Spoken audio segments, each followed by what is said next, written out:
Everyone faces time crunch when they solve questions of cons or DLR or something like this. दिक्कत ये होती है कि जो गिवन टाइम फ्रेम हमें मिलता है to solve the given number of questions, वहां पे हम एक प्रॉपर अप्रोच फॉलो नहीं करते हैं, जिस वजह से हम लैक ऑफ टाइम फेस करते हैं. Now similar amount of time, similar amount of questions सबको ही मिलने वाले हैं जो पेपर अटेम्प्ट करने वाला है. तो किस तरीके से हम एक राइट अप्रोच रखें ताकि हम ज्यादा से ज्यादा क्वेश्चंस अटेम्प्ट कर पाए और ऑब्वियसली राइट कर पाए. तो इस वीडियो में हम बात करेंगे किस तरीके से हम नंबर ऑफ क्वेश्चंस कैसे अटेम्प्ट करें और हम टाइम को कैसे बचाएं in the given number of question जो हम सॉल्व करने वाले हैं. तो एक इंपॉर्टेंट चीज मैं आपको बताना चाहता हूं कि दो तरीके से हम क्वेश्चंस को अटेम्प्ट करते हैं. पहली चीज, हम सीक्वेंस फॉलो करते जाते हैं, पहला क्वेश्चन, दूसरा, तीसरा, चौथा, पांचवा. इस सीक्वेंस को जो हम फॉलो करते हैं तो दिक्कत ये आती है कि हमें पता ही नहीं पहला क्वेश्चन का लेवल ऑफ डिफिकल्टी कैसा होगा, फिर दूसरा कैसा होगा, तीसरा क्वेश्चन चौथा कैसा होगा.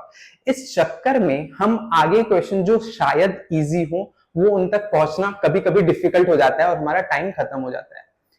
एंड सेकेंडरी थिंग, जब हम बात करते हैं सेकेंडरी पार्ट की, जब हमने वो क्वेश्चन चुन के निकाल लिए हैं जो हमें करने हैं, मतलब हमने पेपर को गो थ्रू किया और आइडेंटिफाई कर लिया कि मुझे कौन से क्वेश्चन करने हैं, उस सिचुएशन में भी कई बार हम ऐसे अटक जाते हैं कि हमें पता ही नहीं क्वेश्चन सॉल्व कैसे होगा फिर नहीं होगा.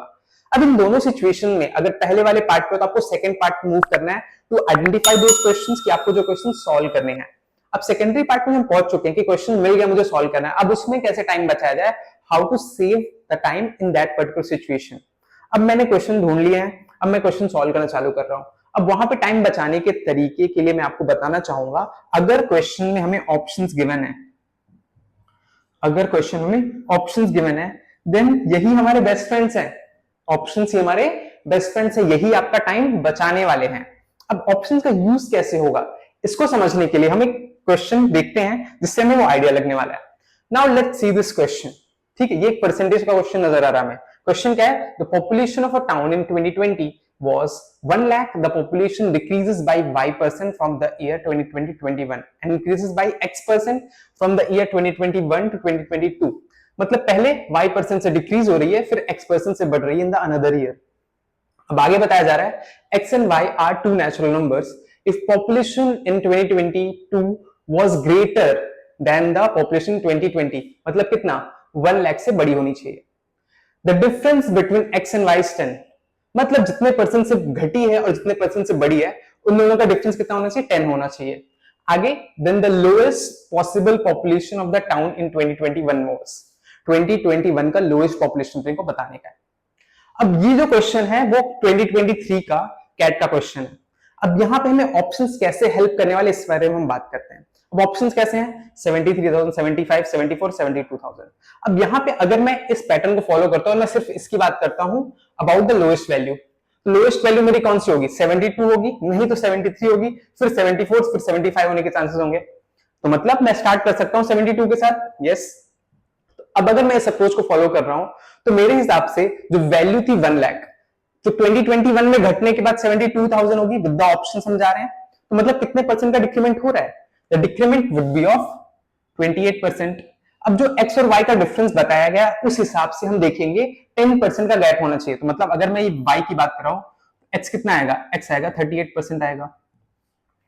इस पैटर्न को फॉलो करेंगे हम, y और x का डिफरेंस 10% होना चाहिए. अब अगर ये 72,000 अपनी वैल्यू होगी 2021 में, तो 2022 में कितनी होनी चाहिए, जो हमें यहाँ पे बताया गया है ग्रेटर देन 2020 जो कि 1 लाख है. तो इस अप्रोच को अगर हम फॉलो करते हैं तो 38% जब मैं निकालूंगा इसका तो आएगा 27,000 समथिंग. तो we are not crossing 1 lakh का बैरियर. तो मतलब ये ऑप्शन नहीं आने वाला है. Let's go with the another option, that is option A, जो कि 73,000 है. अब यहां पे अपना कितना डिक्रीमेंट दिख रहा है, 27% का डिक्रीमेंट. अब इंक्रीमेंट कितना होगा, 37% का इंक्रीमेंट होगा.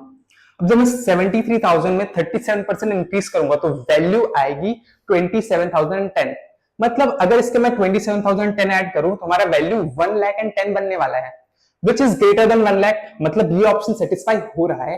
And one more thing could be possible कि लोएस्ट वैल्यू अपनी बन जाए. इसको जानने के लिए हम और ऑप्शन चेक करेंगे 74,000 वाला. जब इसमें हम चेक करेंगे this value will be 26% less and we have to add 36%. ये हम करेंगे तो ये क्रॉस कर रहा है 1 लाख को, 1,01,000 के अप्रॉक्स वैल्यू पहुंच रही है.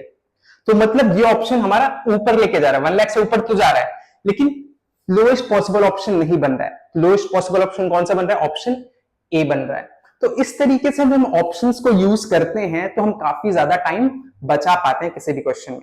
So that is the thing you should focus while solving a quant or DLR question. That's it in this video. If you have any doubt, any query, get in touch with us. Thank you.